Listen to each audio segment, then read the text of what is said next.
ایک صاحب حضور نبی کریم صلی اللہ تعالیٰ علیہ وآلہ وسلم کی بارگاہ میں آئے اور اس شرط پر ایمان لائے کہ میں تو صرف 2 ہی نمازیں پڑھوں گا۔ اب نمازیں 5 پڑھنا فرض ہے، لیکن اس نے یہ شرط لگائی کہ میں تو صرف 2 ہی نمازیں پڑھوں گا تب میں ایمان لاتا ہوں۔ تو نبی علیہ الصلوۃ والسلام نے اسے رخصت دی، اس کی یہ شرط قبول فرما کر اسے کلمہ پڑھایا۔ اور ایک عورت ہیں، عطیہ نام ہے ان کا، وہ ان کو نبی علیہ الصلوۃ والسلام نے ایک بار نوحہ کرنے کی اجازت عطا فرمائی، حالانکہ نوحہ کرنا بھی حرام ہے۔ اور حضرت علی رضی اللہ تعالیٰ عنہ کو خاتون جنت حضرت فاطمہ الزہرا رضی اللہ تعالیٰ عنہ کی موجودگی میں دوسرا نکاح کرنے سے روک دیا، منع فرما دیا، جبکہ یہ جائز ہے کہ ایک خاتون ہو اس کے ہوتے ہوئے دوسرا نکاح کیا جا سکتا ہے۔ ایک اور ہیں حضرت بردہ رضی اللہ تعالیٰ عنہ۔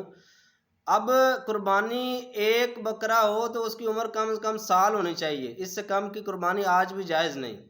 لیکن حضرت بردہ رضی اللہ تعالیٰ عنہ کو حضور نبی کریم صلی اللہ تعالیٰ علیہ وآلہ وسلم نے ارشاد فرمایا کہ تم 6 ماہ کی بکری جو ہے وہ ذبح کرو، اور یہ تمہارے لیے ہے، تمہارے بعد یہ کسی کے لیے جائز نہیں۔ اور اس کے علاوہ بھی اور بھی بہت واقعات ملتے ہیں، اور اس سے یہ ثابت ہوتا ہے کہ اللہ تبارک و تعالیٰ نے حضور نبی کریم صلی اللہ تعالیٰ علیہ وآلہ وسلم کو اختیار دیا ہے کہ جس پر جو چیز چاہیں حرام فرما دے اور جس پر جو چیز چاہیں حلال فرما دے۔ اگر مزید اس کی معلومات چاہیے تو اعلیٰ حضرت امام احمد رضا خان رحمۃ اللہ تعالیٰ علیہ کی کتاب ہے الامن والعلا، اس کے اندر ایک مخصوص سا رسالہ ہے، اس کا مطالعہ فرما لیں۔